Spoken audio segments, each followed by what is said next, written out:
কয়েকদিন আগে গেছিলাম সায়েন্স সিটি। এই শীতকালে সায়েন্স সিটি যেতে কার না ভালো লাগে, আমিও চলে গেছিলাম।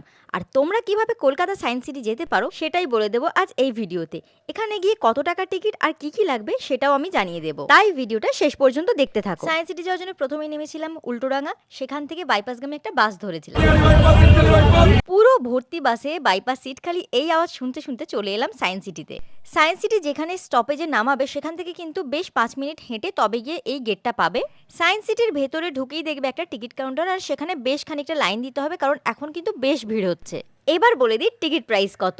এন্ট্রি ফি লাগে 65 টাকা পার হেড বা 65 রুপিস। তারপরে বাকি যেসব টিকিটস আছে, যেরকম বিভিন্ন শোজ আছে, তার সাথে 3D শো আছে, তো সেগুলোর কিন্তু প্রাইস আবার আলাদা হয়। তোমরা চাইলে একদম টিকিট কাউন্টার থেকে সবকিছুর কম্বো প্যাকেজ বুক করতে পারো, তারপরেও তোমরা ভেতরে যেতে পারো, সেটাতে হয়তো একটু টাকাটা কম পড়ে। আর এই পুরো প্যাকেজটা নিতে গেলে 300 টাকা পার হেড লাগে।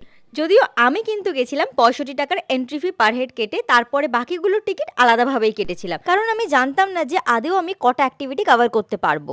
প্রথমেই এই বাইরের গার্ডেনের মধ্যে এত সুন্দর সুন্দর ফান অ্যাক্টিভিটি, বাচ্চাদের খেলার জিনিস ছিল, তো সেগুলো ট্রাই করে চলে গেলাম এই সায়েন্স এক্সপ্লোরেশন হলে। এই হলের ভেতরে 2 রকম শো হয়। ওই দিন একটা শো পুরোপুরি হাউসফুল ছিল, তাই জন্য আমি আর একটা টিকিট কেটেছিলাম, সেটার দাম ছিল 60 টাকার মতো, আর অন্যটা হলো 40 টাকা। যা যা কিছু ছোটবেলা থেকে বইয়ে পড়েছি সেগুলো যখন চোখের সামনে দেখবো তার মজাটাই আলাদা হবে না?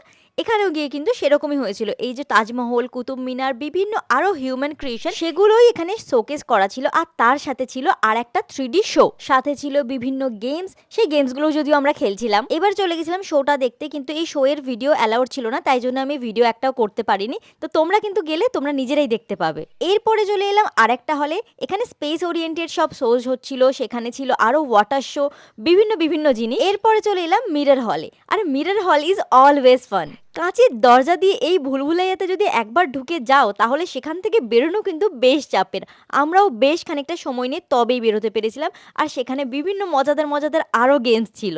আর এই স্পেস হল আর মিরর হল সব মিলে কিন্তু টিকিট ছিল 100 টাকা প্রাইস পার হেড। এই হলে ঢুকলেই একটা কথা বারে বারে লেখা ছিল, সায়েন্স ইজ ফান। আর অ্যাকচুয়ালি তোমার ফানই লাগবে যখন তুমি এই এত অ্যাক্টিভিটির মধ্যে দিয়ে অনেক কিছু শিখবে, জানবে, কিংবা শুধু মজাই করবে। এরপর আমরা স্পেস ওরিয়েন্টেড একটা আবার 3D শো দেখি, কিন্তু এই 3D শোটাও অ্যালাউড ছিল না ভিডিও করা, তাই জন্য আমি ভিডিওটা করতে পারিনি। সিম্পলি আমি দেখেছি, এবং যেটা দুর্ধর্ষ ছিল। এত দূর পর্যন্ত যখন ভিডিওটা দেখে ফেলেছো, তার মানে আশা করি ভিডিওটা ভালোই লেগেছে। তাই একটা লাইক, কমেন্ট, শেয়ার কিন্তু করে দিও। আর ভিডিওটা কিন্তু এখনো শেষ হয়নি, শেষটা কিন্তু দেখো, খুব ভালো লাগবে।